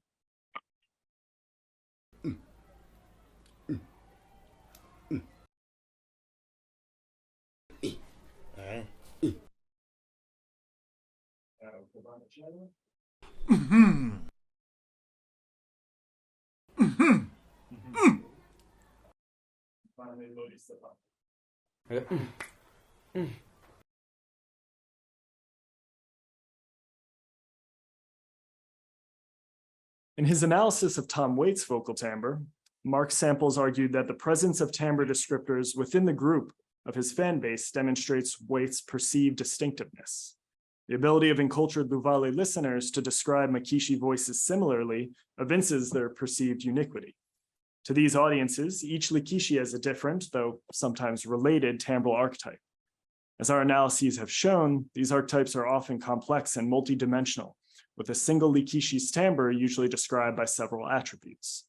Kalelula's voice is not just a scream, it is a shrill, tall, hidden, angry, dry, high timbre that resembles Chikusa. It is the performer's responsibility to vocalize in a way that will be heard as adhering to this archetype. As Mizell in her study of vocality and Neil in her analysis of twang and country music argue, vocal timbres can sonically project identity. It is thus the responsibility of the listener to hear these timbral archetypes and map them onto their respective Makishi identities. But, as Eidshheim outlined in her analysis of racialized voices, quote, sonic timbral markers that suggest a person's race or gender hold little meaning or power outside the cultural context within which they are defined. Thus, naming vocal timbre is a kind of knowledge, end quote. Applied to our case study, we can acknowledge that the timbres of dry, shrill screams may only index an ancestor in the larger Luvale cultural world. The listener's ability to map these timbral markers onto specific Makishi thus evinces enculturated knowledge. Makishi performers must attempt to vocalize this archetype, knowing very well that its timbral qualia carries specific meanings in Luvale culture. It is up to the audience to perceive these timbres accordingly and attach them to their respective ancestral identities. Timbre descriptors reveal how this process of sonic identification unfolds. They also show that across cultures and in various sonic contexts, people often describe timbre in similar ways. But among the Luvale of Zambia, attention to vocalizer and listener alike reveals how the timbre of ancestors are performed, heard, and described. Thank you.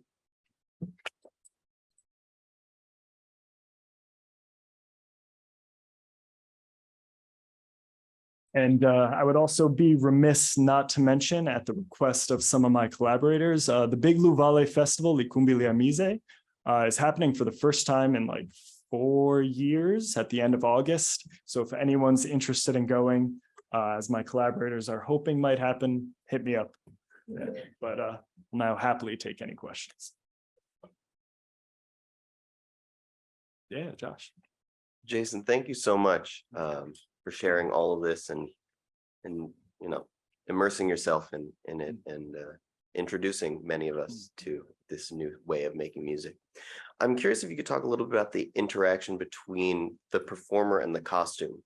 It seems like the costumes have changed quite a bit over time, while the vocal timbre has remained somewhat similar. It's certainly identifiably similar. But it seems as though the mask, especially when you're talking about descriptors like hidden, certainly helps that or could hinder it depending on what the shape is. So I guess thinking about maybe the mask as an instrument or as at least an acoustic modifier, how does that affect these sorts of idealized timbres? Great question. So the first thing I'll say is that there's a tendency among usually non-Africans to, especially in museums, to have a mask and think that's the thing. The mask is just like a pretty small part of it. Sometimes the mask's real role is just to hide the performer's identity.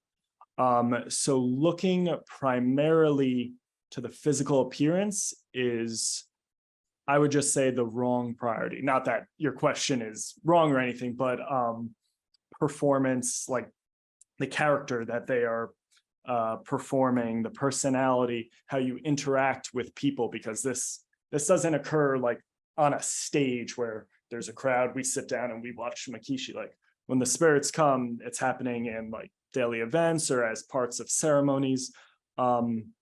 So there's like improvisatory interactions. That said, there are still components of, we wouldn't say the costume or the mask, we would say mutwe and mujimu, or basically head and body.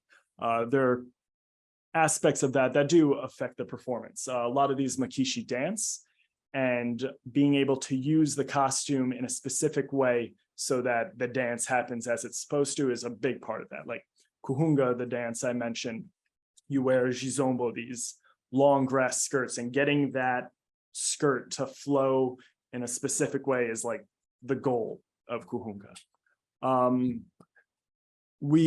I didn't have time to go into it today, but this is a spirit manifestation tradition that's to an extent heavily private. The performance is public, but a lot of the details about it are private.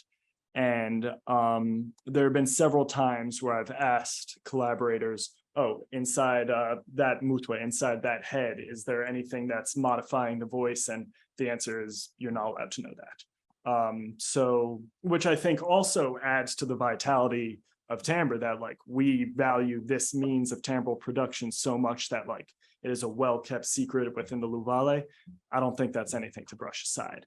But yeah, that's how I'd answer that. Hopefully that hit what you were going for. Yeah, please. Hi, thank you. Yeah. Sorry if I didn't get that earlier. Is it mostly a vocal tradition, or is there any association with instrumental playing as well that you could elaborate about?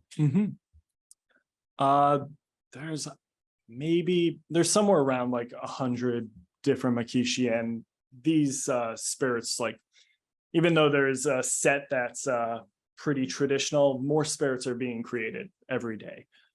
Each one's different. Some do not do anything musical, but I also do want to kind of problematize that word musical. There's not really a specific word for music in Luvale culture. There's a word for song, but the word that's often tossed around in Goma, it might mean music, it might mean dance, it might mean like the actual drum, it might mean the event. So these lines of what's musical, what's not, get kind of blurred. That said, something that a Western audience might consider more properly musical, whatever that means, does happen with certain Makishi. I think the modern example of Chilea had the spirit within the context of music. Somewhat, dang, a lot of slides. Yeah, that second one, he's literally vocalizing in the context of a musical performance. Some will lead songs a cappella. So I would say it just varies depending on the spirit we're interacting with. I see that Chidi has a hand, and I would love to hear. Yes, Chidi, please ask your question. Yes. Thank you so much, Jason, for that presentation.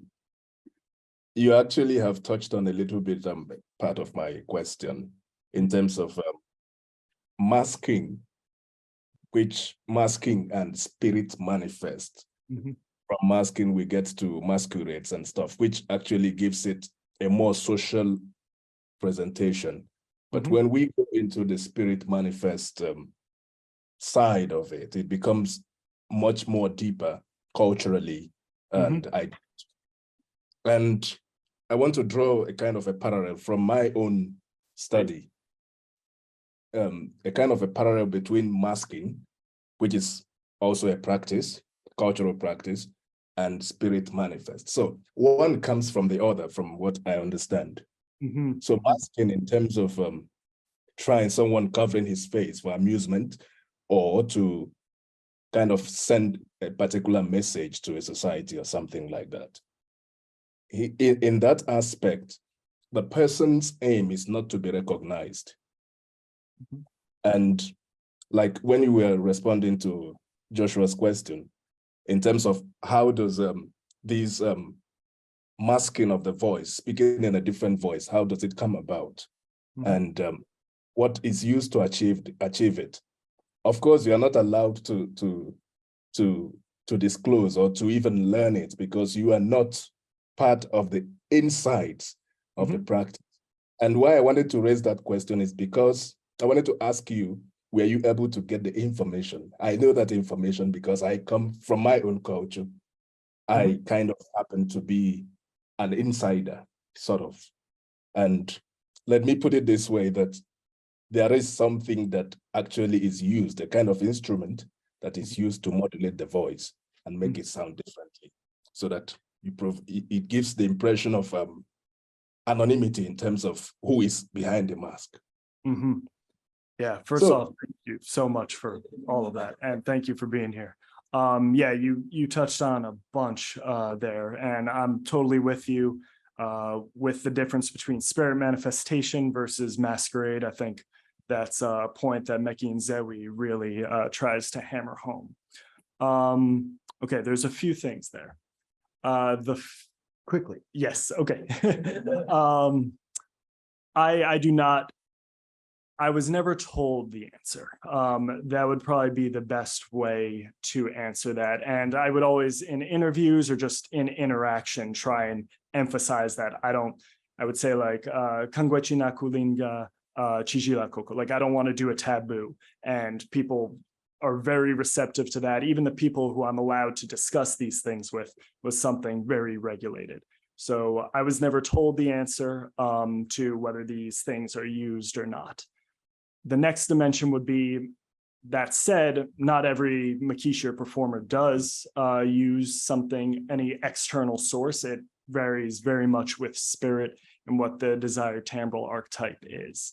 And then I would say the last thing, which didn't have time to get into today, but not every single Likishi is supposed to be anonymous. There is Likishi la Mwana Puevo, literally the spirit of the young girl, who kind of holds a different status in the Makishi pantheon, which is as a professional Likishi. Basically, Friday or Saturday night at a bar, there will be the drum and dance troupe that specific version of that spirit likes to dance with, and they'll play a 5-hour gig trying to get money. And a lot of times knowing who that performer is, even though you're not supposed to know, it's a part of it. And so much so that they will name those specific Makishi. So you won't say, oh, that's Likishi la Mwana Puevo. You'll say, oh, that's Susanna. Everyone knows that Susanna, and everyone knows in the tradition who performs Susanna is associated with the Lenganabo cultural troupe, for example.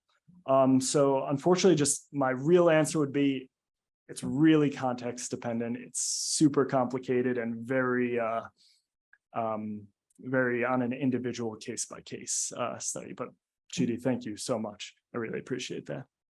Thank you, Jason. All right. Good morning, everyone. My name is Linglan. I'm a PhD student at McGill University studying music technology. I'm very happy to be offered this opportunity to be sharing my research on the perception of blend, which I just realized was implicitly already foreshadowed a little bit in Simon's presentation. So my presentation will be divided into 3 parts. I will first talk a bit about the few backgrounds related to the current research I did, and then I will go into details of the 2 perceptual experiments on DIT, along with data analysis and results. And the last part of my presentation will be a discussion and conclusion of the findings, along with future direction of the current research. So as you have read the title of my presentation, this research is primarily about the perception of musical blend between instruments. The phenomenon of blend is ubiquitous in music, which also underlies how music is perceived. And the generic definition of blend you can find in dictionary as a verb is to combine or associate so that the separate constituents cannot be distinguished anymore. And when it comes to music, one can also make a close analogy to define it as a combination of instruments in which the distinctiveness of constituent instruments is subordinated to obtaining an overall uniform timbre quality. And the discussion of blend also crops up a lot in the study of orchestration and composition. And the use of blend has always been an important tool for organizing different timbres and creating different audible effects of different colors. There's been abundant research on the perception of blend and different acoustic factors affecting it. And here's just a brief summary of some important acoustic cues that affect the perception of blend. So for musical blend of two instruments, studies have found that unison and harmonic intervals like perfect fifth allow better blend than inharmonic intervals. And when multiple sources are blending together, a pitch organization following the harmonic series will also allow better blend. As for the temporal aspect, like the onset and modulation patterns of frequency or amplitude of the sound, it has been shown that synchrony of these aspects among the blending sounds will also allow better blend. And several spectral features also affect the degree of blend. For example, some blend promoting factors will include low spectral centroid and small difference between the blending sounds of the constituent sounds and overlapping formant regions or similar attack profiles between the blending sounds. But what happens when blend is imagined with inner hearing rather than directly heard? I'm sure that the concept of inner hearing is not alien, especially to musicians, through which sounds are imagined and retained as mental images, working memory rather than directly heard. But existing relevant research can be roughly categorized into two types of this. One of them pertains to timbre image, which follows from actually hearing the timbre and subsequently held in short-term memory. And study by Oldenburg and McGill shows that timbre image is maintained through a mechanism called attentional refreshing, which mentally replaces the timbre in its original sensory representation. Other studies have focused on another closely unrelated concept called timbre imagery, which is generated from long-term memory without hearing the timbre first. An experiment by Halpern and her colleagues offers neuropsychological evidence that the sensory representations activated by timbre imagery can closely resemble those activated by directly hearing a timbre itself. And altogether, these two forms of mental retention of timbre reveal an important part of inner hearing, which can be summarized as active perceptual simulation, where certain facets of perceptual experience are recreated without external stimuli. So for this, one can also say that imagining and maintaining timbres in working memory leads to hearing the timbres internally, actually. But it's worth pointing out that the previous studies mentioned imagined timbre have exclusively focused on timbre of a single instrumental sound. But in actual music, interactions between sounds like blend are much more prominent, but how they manifest in imagination has not been thoroughly studied. So the current study is formed with intention to study imagined instrumental blends, specifically by comparing perceptual ratings of imagined and heard blends, comparing how musicians and non-musicians might differ in this aspect, and also comparing acoustic correlates underlying the two types of blend. Since we have non-musicians included in experiment and they don't necessarily have the prior knowledge of different instruments, and also there's a need to calculate acoustic correlates related to blend, the imagined blend study here was then restricted to timbre image rather than imagery. And specifically, that means that the imagined blend an experiment was generated by hearing individual instruments first, as I will talk a little bit shortly in the experiment procedures. And finally, two sets of research questions were proposed. First of all, how comparable are the perceived degrees of blend for imagined and heard blends? And also, does a factor of musical background play a significant role? And second, do listeners rely on similar or different acoustic parameters in their perception of imagined and heard blends? Now I'll present the first main experiment we did on comparing heard and imagined blends. So for the experiment, 31 musicians recruited from Schulich School of Music with at least 5 years of formal musical training, and 31 non-musicians were recruited who have never pursued any music degrees with less than 5 years of musical training. And the sound stimuli we used were all from Vienna Symphonic Library, including 14 orchestral instruments with either sustained or impulsive temporal profiles. All of them last 2.2 seconds, playing a single D-sharp 4 note with ordinary articulation. They were then matched in loudness by a few volunteers perceptually. And for generating concurrent blend pairs, all the 91 instrument pairs were also synchronized perceptually to factor out the effect of different perceptual takt times to the perception of blend. The experiment consists of 3 phases. First, the participants were introduced to the range of instruments they will encounter, as well as a definition and examples of blend in the experiment. Then they entered the first block of trials called the sequential condition, where 2 paired instruments were played sequentially from 2 speakers, and the participants were basically instructed to imagine the 2 sounds playing simultaneously and rate the degree of blend of this imagined pair on a virtual scale from not at all blended to strongly blended, as shown here on the screen. And after rating all the 91 instrument pairs, participants enter the next block of trials called the concurrent condition, where the 2 paired instruments were now actually played simultaneously with instruments coming out of separate speakers. Then they were instructed to rate the degree of the sounding pair using the same scale. And the sequential condition and experiment was always presented the first to a participant due to the consideration of priming effects of hearing blend first and imagining blend. And within each condition, the order of presentation of pairs was also randomized across participants. So now I'll present the results of data analysis of this experiment. We first did a correlation analysis on the medium blend ratings across participants between the 2 blending conditions. And what we found is that for both musicians and non-musicians, the correlation between heard and imagined blend ratings is very high and also significant, suggesting that there is a great overall parallel between heard and imagined blends. ANOVA were then conducted using a multi-level linear model with participants' musical background, the experimental condition, and the instrument pair as factorial predictors. And results showed that there was, first of all, a significant main effect of blending conditions, where blend ratings were overall higher in the concurrent blending condition. And there was no significant main effect of participants' musical background. And as expected, there was a significant main effect of instrument pairs reflecting their different intrinsic blending qualities. Moving forward, we found that all the 2-way interaction effects were significant. What that means is that, for example, when looking at musical background and instrument pair, the average blend ratings from the 2 blending conditions differ between musicians and non-musicians. And this difference is also different for different instrument pairs.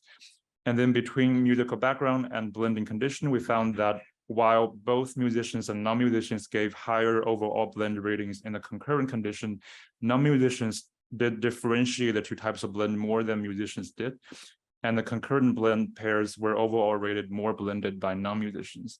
And finally, between instrument pairs and blending condition, we found that pairs of 2 sustained instruments were often rated as more blended when they were actually heard, whereas pairs of 1 sustained and 1 impulsive instruments often show the opposite trend with much smaller blend condition differences. And finally, the true 3-way interaction effect of all 3 factors was also found to be significant. Specifically, what we found is that there are more instrument pairs where the blend rating difference between the 2 conditions is smaller for musicians than instrument pairs with smaller blend condition difference for non-musicians. And to paraphrase that, it basically means that musicians' ratings for the 2 types of blend are often closer together than non-musicians. The next analysis we did is to find acoustic correlates of blend ratings. So for this, 8 acoustic features were selected and calculated with the Timbre toolbox covering different temporal, spectral, and spectral-temporal aspects of sound, including attack slope, RMS energy, spectral centroid, spectral crest, spectral variation, inharmonicity, noisiness, and tristimulus. And for time-varying acoustic features, medium and interquartile range were used to summarize the time series values. And to generate pairwise acoustic descriptors describing the interaction of 2 sounds for their blend, the sum and difference of each single feature between the paired instruments were calculated. And these were then used as regressors for predicting blend ratings. So we first did lasso regression to first filter through all the pairwise descriptors, and descriptors with non-zero coefficients were then entered into a linear regression model predicting concurrent and sequential blend ratings separately. So here you can see the result of both regression models. Lasso regression selected very similar sets of descriptors. The only unique descriptor belonging to either of the 2 blending conditions are highlighted in red, which are difference of the first tristimulus for the concurrent blends and the difference of third tristimulus value for the sequential blend. And finally, we conducted multi-dimensional scaling to provide a more visually direct comparison of the two sets of blend ratings. Here, as it's been done by in works by Sandel and Kendall, blend ratings were treated as a measure of proximity between instruments, so that instruments that are close together in the MDS space, or if you wish, the blend space, would blend better than those that are farther apart from each other. And specifically, the n-scale model was used to take into account individual participants' differences. And a two-dimensional model was chosen after evaluating model fit and parsimony. And in order to compare the two blend spaces from the two blend conditions directly, per-question transformation was applied to the blend space of concurrent blend to match that of the sequential blend, which I'll show in the next slide. And finally, to uncover potential acoustic features that may underlie the blend spaces, the 8 acoustic features calculated before were here projected onto the blend spaces by regressing each descriptor onto the instrument's coordinates along the 2 dimensions. So here are the 2 blend spaces plotted with the same size of axes, along with projections of acoustic features having significant R-square values. So these projections are visualized as different arrows, and which they point towards the direction of increase of the corresponding acoustic feature. So it's easy to first notice that the concurrent blend space for sustained instruments like this cluster here is more compact compared to the sequential blend space, which is consistent with the observation made earlier that concurrent blend for these instruments was overall perceived to be better. And these two spaces also share a few common acoustic projections, such as attack slope, noisiness, and tristimulus 1 and 2. But there are 2 features that are prominent and unique to the sequential blend space, which are spectrocentroid and tristimulus 3, and they primarily describe the brightness and richness of high partials. So this suggests that sounds that differ a lot in these aspects tend to blend less in imagination, but at the same time, these differences only affect heard blend to a relatively smaller degree. And when looking at specific instruments, there are also some interesting patterns when comparing the 2 spaces. For example, in the concurrent space, horn and oboe are relatively close in the center, surrounded by other instruments, suggesting that they blend well with many other instruments when they are heard. And especially for horn, this corroborates observations made in many orchestration treaties that horn is often a good blender.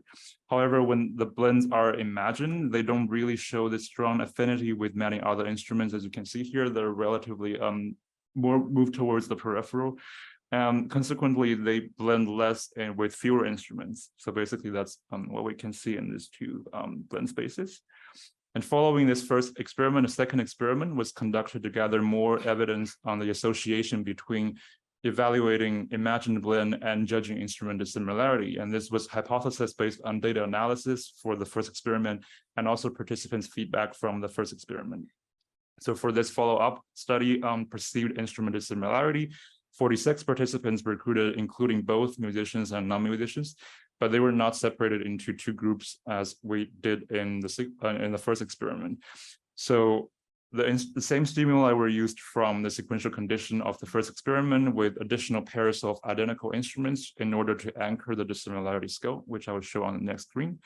So participants were first introduced to the range of instruments they will compare and went through 10 practice trials. And for the actual experiment, paired instruments were placed sequentially as done in the sequential condition of the first experiment. But here participants were asked to rate instead how dissimilar the 2 instruments were on a virtual scale from identical to very dissimilar. And to analyze the data, we first compare the global patterns of dissimilarity ratings with heard and imagined blend ratings from the first experiment. What we found is that both sets of blend ratings correlate significantly with dissimilarity ratings negatively, but imagined blend ratings do have a significantly larger correlation with dissimilarity ratings. And to paraphrase, this suggests that there is a stronger relationship between instrument dissimilarity ratings and imagined blend ratings, which is in line with participants' feedback from the first experiment that there was often this inclination of unconsciously comparing the 2 instruments as an implicit criterion of how the instruments would blend in imagination, so that when the 2 instruments are very dissimilar, they are also less likely to blend well in imagination for participants. And this result is also confirmed with another set of analysis we did using MDS. So here we scale the dissimilarity ratings using 2-dimensional n-scale model, and again applied per-question transformation to match the dissimilarity space to the imagined blend space.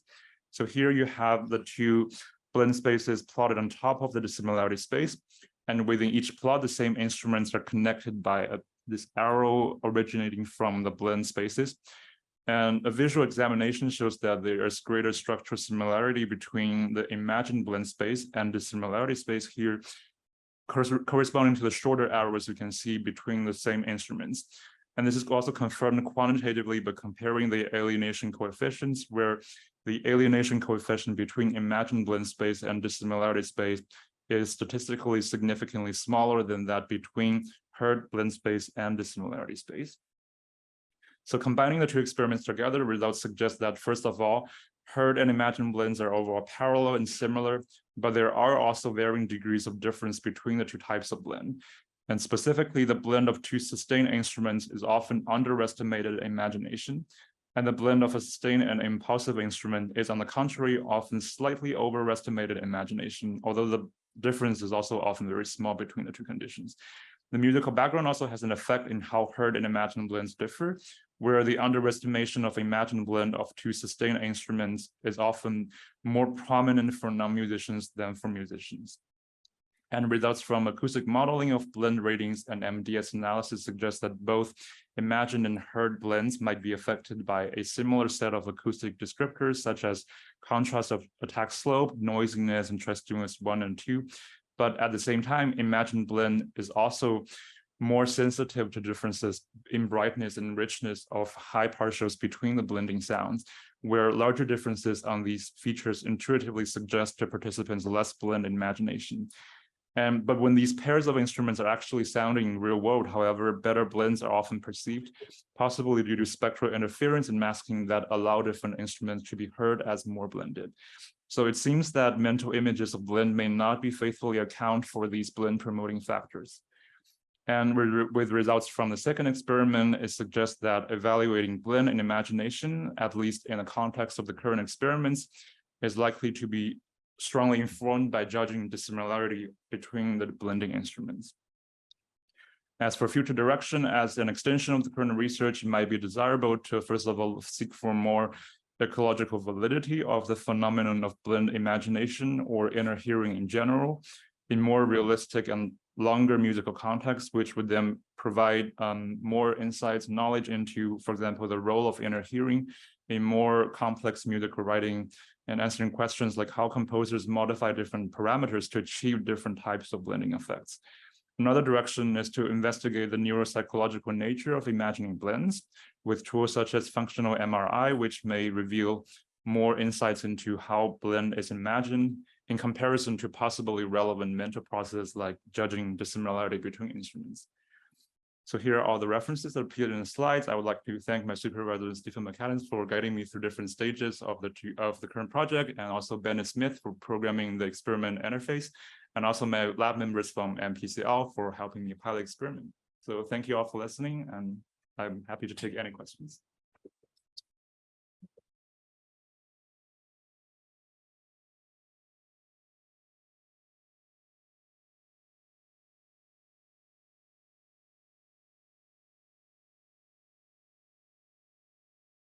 Yes.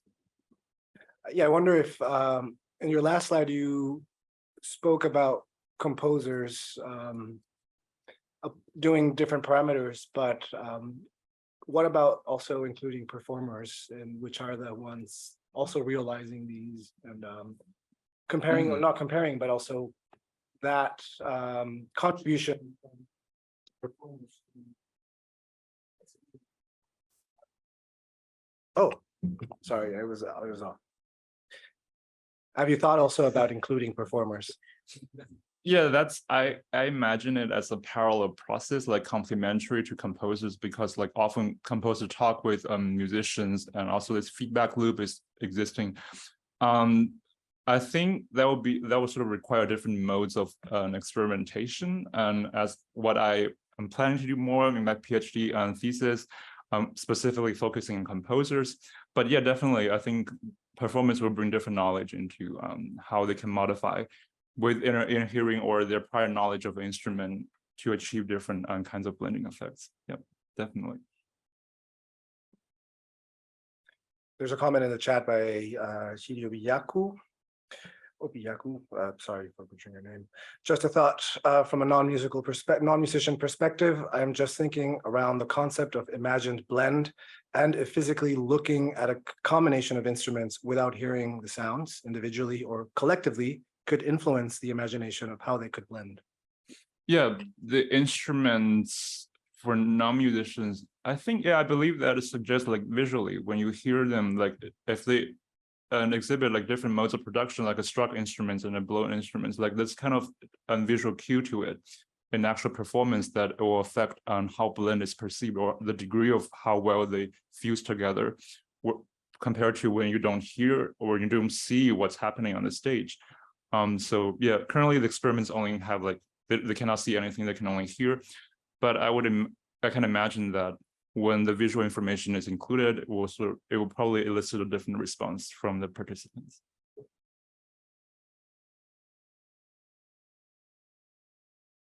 Hello. Yeah. Hi. So I wanted really to applaud the care that you've given to thinking about the outlooks and attitude and that beautiful phrase, inner hearing, to the people that you're examining and to their desires and so on. And the study that you did, of course, is, I would just say in general, statistically based. So its outcomes have a sort of AI character. And one of the things that occurred to me would be a kind of imagined elaboration. And I start out quickly by saying that Milton Babbitt, and this is based on personal experience, really didn't hear timbral differences at all. He was focused on pitch. And pitch is what he took away from rehearsals and so on. Mm-hmm. And the timbral vehicle was incidental to him. Feldman, for example, had seemingly no sense of the relationship of dynamics to register. Mm-hmm. So my thought is, what if you made a subject pool that wasn't diverse in the statistical ways that it has been in your work, and you chose people with very highly refined attitudes towards what sound meant and how they wished to use it, and came up with perhaps a more diverse, in unfortunate word, in this case, a more diverse, but perhaps also more compellingly creative insight into the strategies that you have developed. Yeah, exactly. This is actually what I'm proposing to do for my PhD thesis, is like kind of, I will focus more on composers in this aspect who have like kind of intuition of using timbre or maybe different parameters, but I would be happy to have like composers with different backgrounds, but specifically to study systematically like the importance of different parameters, like how they interact, while they use that to create like a larger, sort of slightly larger musical context. So to provide them with this framework to examine how inner hearing is like underlying the process of a decision of, or the relative importance of different parameters to them. I just encourage you to find the funding to draw your pool from widely varying cultural backgrounds, aged sophistication, aesthetic outlook, and so on, because I think that the approach you've taken is extremely interesting. Okay. And what I would like to see is that it had less of an AI-like. Yeah, exactly. Yeah, thank you.